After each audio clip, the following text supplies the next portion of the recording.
তো guys, thumbnail দেখে তো বুঝেই গেছেন আজকে কোন ধরনের ভিডিও। আপনারা অনেকেই বলতেছেন যে শালিক পাখির বাচ্চাকে কি খাওয়াবো, কোন খাবার খাওয়ালে ভালো হবে। তো তাদের জন্যই আজকের এই ভিডিওটা।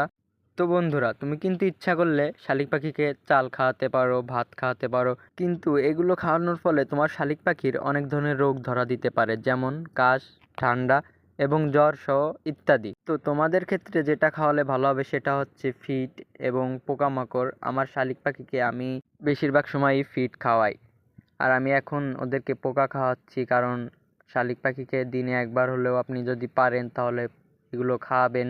আর পাখিকে কখনো জোর করে খাবার খাওয়াবেন না, কারণ জোর করে খাবার খাওয়ালে সেই খাবারটি তার থলেতে যেয়ে জমা হয়ে সে পাখিটির মরে যাওয়ার চান্স বেশি থাকে। তো প্রথমত আপনারা কিছু ফিড নেবেন, তারপর একটা বাটি নেবেন, বাটিতে করে ফিডটা ধুয়ে এটার ভিতর 2-4 ফোঁটা পানি দিয়ে সেটাকে প্রথমত ভালো করে ভিজিয়ে তারপর সেটাকে ভালো করে মাখিয়ে শালিক পাখিকে খাওয়াতে হবে।